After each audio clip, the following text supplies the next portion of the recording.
निषेध असो, निषेध असो. बदलापूर घटनेचा निषेध असो, निषेध असो. कोलकाता आरोपींना फाशी द्या, फाशी द्या. कोलकाताच्या आरोपींना फाशी द्या, फाशी द्या. महिलाओं के सम्मान में, मैदान में, महिलाओं के सम्मान में, मैदान में,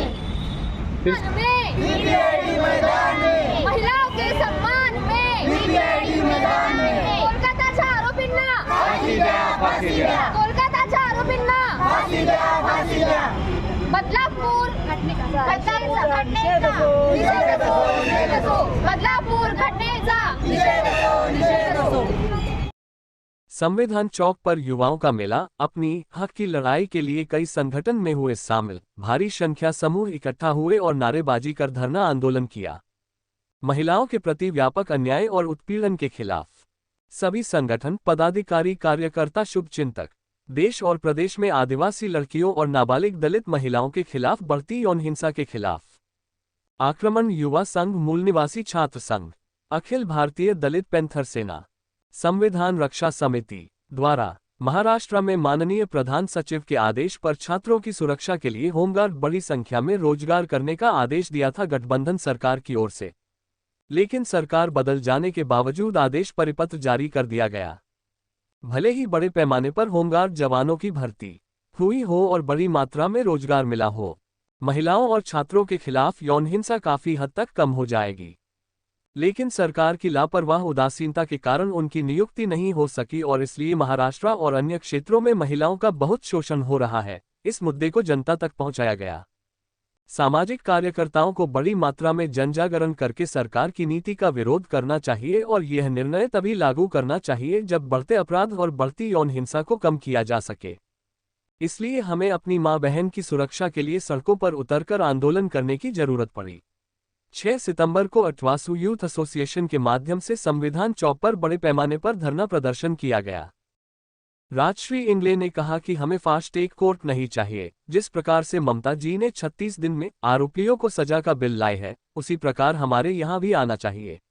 आज महिलाओं पर कितने अत्याचार हो रहे हैं, उन पर पाबंदी लगे, इसी को लेकर आज का धरना आंदोलन किया गया। आने वाले विधानसभा चुनाव में हमारा संगठन चुनाव लड़ेगा और जीतकर हम महिलाओं को न्याय दिलाने के लिए बिल लाएंगे।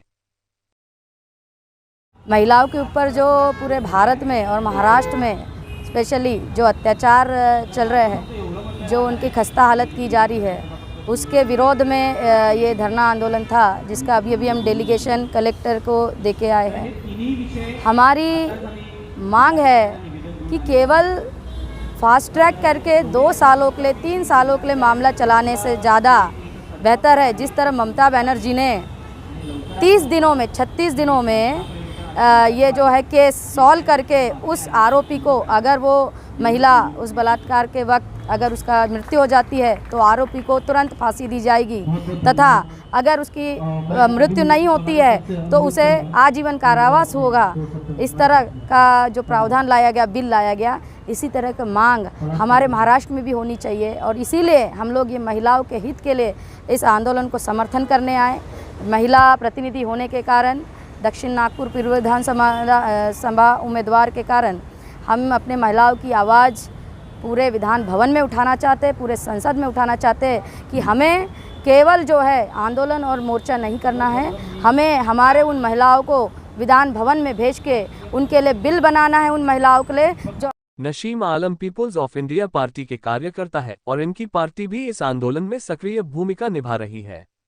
इनका कहना है कि यह सरकार ध्यान नहीं दे रही है, आए दिन महिलाओं पर अत्याचार हो रहे हैं, सरकार रोक नहीं पा रही, इसी के विरोध में प्रदर्शन किया गया। हम सरकार से मांग कर रहे हैं कि ऐसी घटना न हो, उन पर रोक लगे। इसी मांग को लेकर सभी संगठन आज इस आंदोलन में शामिल हुए हैं। यहाँ पे आज जो हमने धरना प्रदर्शन दिया है, इसमें हमारी कुछ ऐसी मांगे हैं, क्योंकि हम देख रहे हैं कि जो महिलाओं पे जो अत्याचार है पूरे देश भर में, ये रुकने का नाम नहीं ले रहा है। ये रुकने का नाम नहीं लेने के वजह से आज हमको जो प्रशासन इसके ऊपर ध्यान नहीं दे रही है या फिर जो भी चीज़ें हो रही है उसका जिम्मा नहीं उठा रही है कि इसे रोका जाए, इसलिए आज यहाँ पे हम लोग धरना प्रदर्शन दे रहे हैं। इसमें हमारी बहुत ही मतलब 3 मांगे हैं सबसे बड़ी, जिसमें से एक है कि जितनी भी स्कूल, कॉलेजेस और एजुकेशनल इंस्टीट्यूशंस है, यहाँ पर महिलाओं के सुरक्षा के लिए हमको वहाँ पे होम गार्ड की सर्विस चाहिए। और ये हम अपने तरफ से मांग नहीं कर रहे हैं। 2022 में ये सर्विस ऑफिशियल गैजेट में ये पब्लिश हुआ था और गवर्नमेंट ने ये कानून बनाया था, लेकिन उसके बाद वो इम्प्लीमेंट नहीं हुआ है महाराष्ट्र सरकार में। तो हम चाहते हैं कि वो जो कानून बन के सिर्फ ठंडे बस्ते में चले गया है उसको वो इम्प्लीमेंट करे।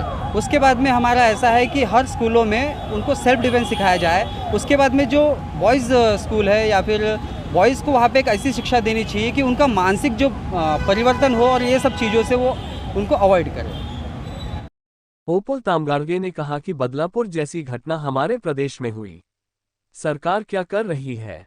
सरकार कंट्रोल नहीं कर पा रही, पुलिस भर्ती नहीं कर रही, आए दिन घटना बढ़ रही है। इन समस्याओं को लेकर आज हम युवा वर्ग सभी साथ आए हैं और प्रदर्शन किया, सभी संगठनों ने मिलकर। आताच महाराष्ट्रामध्ये बदलापूर हे प्रकरण वर्तमानमध्ये सुरूच आहे। लखीमपूर खीरीमध्ये सुद्धा अशाच प्रकारची घटना घडलेली आहे आणि एकंदरीत संपूर्ण महाराष्ट्रामध्ये, संपूर्ण भारत देशामध्ये महिलांवर मोठ्या प्रमाणामध्ये शोषण होत आहे। जातीविहीन पद्धतीच्या माध्यमातून सामाजिक क्षेत्रामध्ये या घटना मोठ्या प्रमाणामध्ये होत आहे। फुले शाहू आंबेडकरी विचारधारेच्या या पुरोगामी महाराष्ट्रामध्ये अशा प्रकारच्या घटना ह्या पहिल्यांदाच होत नाही आहे, तर वारंवार ह्या घटना होत आहे आणि या घटनेमध्ये सरकार आणि सरकारची नीती ही जबाबदार आहे। आणि म्हणून आज आम्ही संविधान चौकामध्ये सरकारला जाब विचारण्यासाठी, सरकारला चेतवण्यासाठी आज आम्ही आमच्या संपूर्ण सामूहिक संघटनेच्या माध्यमातून धरणे प्रदर्शनाला उतरलेलो आहोत। इस आंदोलन में कई पार्टी शामिल हुई। Opul Tamgadge, attack youth association Nagpur जिला, मूल निवासी विद्यार्थी संगठन नागपुर जिला, all India panthers army Nagpur, संविधान रक्षा समिति, peoples party of India PPI, Rahul madam, Vishal Bansod, Dhanraj हार के, सूरज पुराणिक, अविनाश साखरकर, संदीप चौहान, दीक्षा चौरे, शहर अध्यक्ष मुस्तारी वारशी, रोशन भाव थावरे, आतिश सांभरकर, अश्विन पाटिल, प्रफुल्ल खोब्रागड़े, अजय गायकवाड़ शामिल हुए। नागपुर से रीता खरेतिया की रिपोर्ट।